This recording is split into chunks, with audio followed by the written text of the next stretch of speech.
RG5 న్యూస్కి స్వాగతం. యువత అధైర్యపడవద్దు. పోలీసులు ఎల్లప్పుడూ మీకు అండగా ఉంటారు. తల్లిదండ్రులు వారికి మనోధైర్యం చెప్పాలి.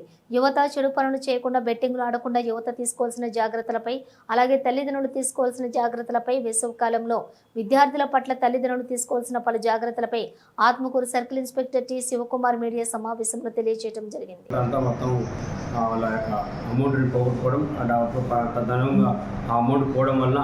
ఇంటి దగ్గరికి పోయి అమౌంట్ పోయినాయని చెప్పేసి తల్లిదండ్రులకు చెప్పలేని పరిస్థితుల్లో ఉండి వాళ్ళు కొన్ని పరిస్థితుల్లో ఎవరికి చెప్పుకోకుండా సూసైడ్ అటెంప్ట్ చేయడం, ఇతర కారణాల వల్ల వాళ్ళు పోయి ఇతరుల పక్కన రివర్లో పడడం, హ్యాంగింగ్ చేసుకోవడం, ఇటువంటి పరిణామాలకు పాల్పడుతున్నారు. కాబట్టి ఇవి మంచి పద్ధతి కాదు యూత్కు.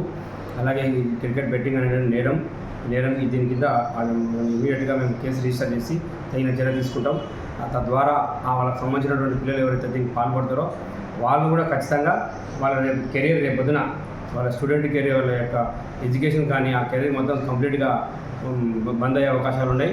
అట్ ది సేమ్ టైం వాళ్ళకి ఫ్యూచర్లో ప్రైవేట్ కంపెనీలో కానీ గవర్నమెంట్లో కూడా ఎలాంటి ఉద్యోగాలు రావడానికి అవకాశం ఉండదు. ఇది క్రికెట్ బెట్టింగ్కి సంబంధించి ప్రతి ఒక్కరు యువత ఏదైనా జరుగుతుందంటే మాకు సహకరించి ఆ యువత మాకు ఇన్ఫర్మేషన్ ఇస్తే అలాంటి క్రికెట్ బెట్టింగ్ ఏదైనా ఉందో మేము పట్టుకొని చట్టరీత్యా చర్య తీసుకుంటాం.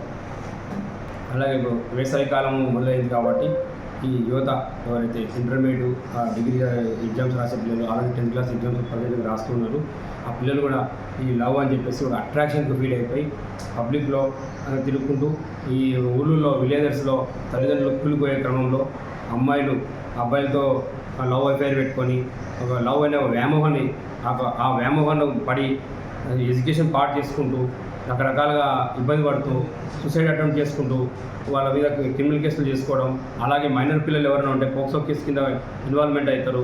కాబట్టి దయచేసి అలాంటి యువత ఎవరైతే ఉన్నారో ఆ లవ్ అఫైర్ అనేది పక్కబెట్టి మీరు స్టడీ వైపు ముందుకు పోవాలని కోరుకుంటూ, అలాగే ఈ వేసవి కాలంలో మంచిగా ఏదైనా ఒక అవేర్నెస్ ప్రోగ్రామ్స్ కండక్ట్ చేసుకునే విధంగా కానీ, లేకపోతే వేసవికి సంబంధించిన శిబిరాలలో వాళ్ళకి సంబంధించినటువంటి వైఖరి ఏదైతే యాటిట్యూడ్ వాళ్ళలో ఏదైతే ఇంట్రెస్ట్ ఉందో ఆ సబ్జెక్ట్ మీద ఇంట్రెస్ట్ పెట్టేసి తద్వారా వాళ్ళు కాంపిటీషన్ ఎగ్జామ్స్ ప్రిపేర్ అయ్యి జాబ్స్ కొట్టడం కానీ, లేకపోతే స్పోకెన్ ఇంగ్లీష్ కోచింగ్ పోయి ఇంగ్లీష్ నేర్చుకోవడం కానీ అటువంటి దాన్ని చేస్తే బాగుంటుందని కోరుకుంటున్నాను.